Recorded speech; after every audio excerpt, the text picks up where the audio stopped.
Good evening. My name is Nikhila. እንደምን አመሻችሁ ኒኮላ ባላለው የጥርስ ህክምና ተማሪ ነኝ። እስልምና በተመለከተ ያለኝ እውቀት ትንሽ ነው የተወሰነ የማውቀው በጓደኞቼ የተነሳ ነው። ጥያቄ የተለጠፈው ፖስተር ላይ ሙዚቃና ዳንስ በእስልምና ተቀባይነት የላቸውም የሚል ነው። ለምንድን ነው ይሄ የሆነው? ማለት እንደምታውቀው ከሙዚቃና ከዳንስ ዓለም መውጣት ወይም አለመስማት አይቻልም። በዛ ላይ ባህላዊም ሆነ ዘመናዊ ዳንሶች መከልከል አትችልም። ሙዚቃን በተመለከተ ደግሞ ፈጣሪ ለማወደስ ወይም ለአምልኮ መጠቀም አለብን ያለንን ስሜት ለመግለጽ። ለምን ሁለቱም ሊከለከሉ ይገባል? እህቴ የጠየቀችው ጥያቄ ለምንድነው ዳንስና ሙዚቃ በእስልምና የተጠላው የሚል ነው። መጀመሪያ ወደ ሙዚቃ ልምጣና ከዛ ወደ ዳንስ አልፋለሁ። ሙዚቃን በተመለከተ ተወዳጁ ነብያችን ሰለላሁ ዐለይሂ ወሰለም ይህንን ብለዋል።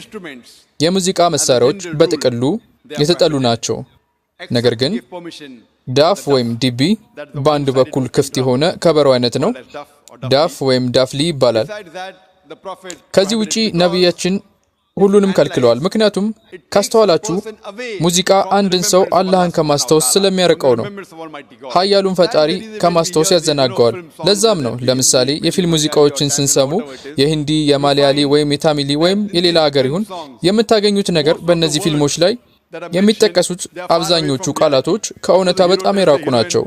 መሪቷ ነው ለሴቷ ይህንን ይላታል፣ ጨረቃን አወርድልሻለሁ፣ ኮከቦችን አወርድልሻለሁ። ይህ እንደማይቻል በደንብ እናውቃለን። የትኛውም ሰው ለፍቅረኛው ጨረቃንም ሆነ ኮከቦችን ሊያወርድ አይችልም። ሆኖም ግን እነዚህን ግጥሞችን እንደጋግማቸዋለን። ያው ከምናለመው አንጻር ነው። በዚህና በሌሎች ምክንያቶች ልትይዙት የሚገባው በአጠቃላይ ሙዚቃ አንድን ሰው ከአላህ Subhanahu Wa Ta'ala ያርቀዋል። ለዚህም ነው ውዱ ነብያችን ሰለላሁ ዐለይሂ ወሰለም ሁሉንም የሙዚቃ መሳሪያዎች ከድቢ ውጪ የከለከሉት። ወይም ደግሞ በጥቅሉ ድምጻችሁን በመጠቀም ለምሳሌ አንድ ሰው ቁርአንን ቢቀራና ድምጹ የሚያምር ቢሆን ይህ ይፈቀዳል። ምክንያቱም ይሄ ወደ አላህ የሚያቀርበው መንገድ ነውና። ከድምጹ ጋር እንደማጀባ የሚገቡ የሙዚቃ መሳሪያዎች ግን ሌላ ስሜት ይፈጥራሉ።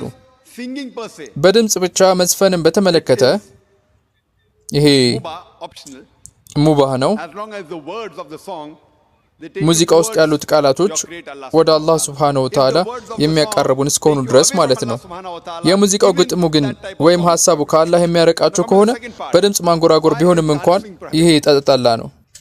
አሁን ወደ ሁለተኛው ክፍል እንምጣ። ለምንድነው ዳንስ በእስላም የተጠላው? ቁርአን ውስጥ ምንም አይነት አንቀጽ የለም ወይም ደግሞ እኔ ማቀው ሐዲስ የለም ቃል በቃል ዳንስ ሐራም ነው የሚል። ነገር ግን እንደሚታየው ሰዎች የሚደንሱት ለሌሎች ሰዎች ነው፣ ለሌሎች ሰዎች ለማሳየት ነው። ያው እንደምታውቁት የዳንስ ውድድሮች እንዲሁም ደግሞ ሾዎች አሉ፣ መድረክ ላይ የሚቀርቡ ማለት ናቸው። በኋላ ያልሹም አላልሹም መድረክ ላይ የሚቀርቡት በሺ የሚቆጠሩ ሰዎች የተመለከቱች ማለት ነው። ይህን እንግዲህ ከሂጃብ አንፃር ስንመለከተው እኛ ሴቶቻችንን ማጋለጥ አንፈልግም። ሚስቶቻችንን፣ እናቶቻችንን፣ እህቶቻችንን፣ ልጆቻችንን ሾዎች በሚመለከቱት ቦታ ላይ አናጋለጣቸውም።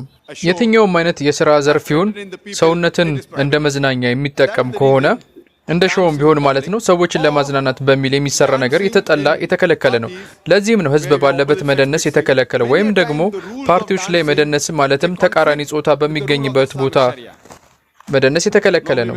ስንመለከት የኢስላሚክ ሸሪያን የሚጻረር ሆኖ እናገኘዋለን። በጣም አብዛኛውን ጊዜ ዳንስን ስታስቡ የተለመደው ጥንድ ሆናችሁ ነው የሚደንሱት፣ ወንድና ሴት ሆናችሁ ማለት ነው። ከነዚህ ጥንዶች ውስጥ አብዛኞቹ ቦይፍሬንድ እና ገርል ፍሬንድ ናቸው። የሚደንሱትም ሌሎች ሰዎች ፊት ለፊት ነው። ስለዚህ የኢስላሚክ ሸሪያን የሂጃብን ህግ ስለሚጣረስ አይፈቀድም። ለዚህም ነው የሚከለከለው፣ ምክንያቱም የሂጃብን ህግ ስለሚቃረን። ይህንን ማስተንተን አለባችሁ። ብዙ ጊዜ ስትደንሱ የሚደንሱት ህዝብ ባለበት ነው፣ ወይም ወደ ፓርቲዎች ሂዳችሁ በመሄድ ነው፣ ወይም ሌላ ቦታ። ከዛ ውጪ ባልና ሚስት ከሆናችሁ እንደፈለጋችሁ መሆን ትችላላችሁ። የሚያደርጉት የሸሪያን ህግ እስካላፈረሰ ድረስ ብቻቸውን ሆኖ በራቸውን ዘግተው ባልና ሚስት ብቻ ሆነው እንደፈለጉት መሆን ይችላሉ። የሸሪያውን ህግ እስካከበሩ ድረስ ቁርአንና ሐዲስን እስካከበሩ ድረስ ምንም ችግር የለውም። ነገር ግን አብዛኛውን ጊዜ መደነስ ሰውነትን ማጋለጥ ስለሚያስከትል፣ መዝፈንን እንዲሁም በሌሎች ሰዎች ፊት መድረክ ላይ መሆንን ስለሚያስከትል የሸሪያን ህግ ይጥሳል። የሂጃብ ህግን እንዲሁም የሴቶች መብት በኢስላም ዘመናዊነት ወይስ ኋላ ቀርነት በሚል ያዘጋጁት የዲን ካሴት አለ፣ መመልከት ትችላላችሁ። ሴቶቻችንን የምንጠብቀው የምናከብረው የምናወድሳቸው ምክንያቱም ስለምንወዳቸው ነው። እናም እንደ ንብረት ልንቆጥራቸው ስለማንፈልግ ነው። ለዛም ነው ለምሳሌ ህዝብ ባለበት መዝፈን ወይም መደነስ ወይም ሞዴሊንግ የተከለከሉት? ጥያቄሽ እንደመለስኩ ተስፋ አደርጋለሁ።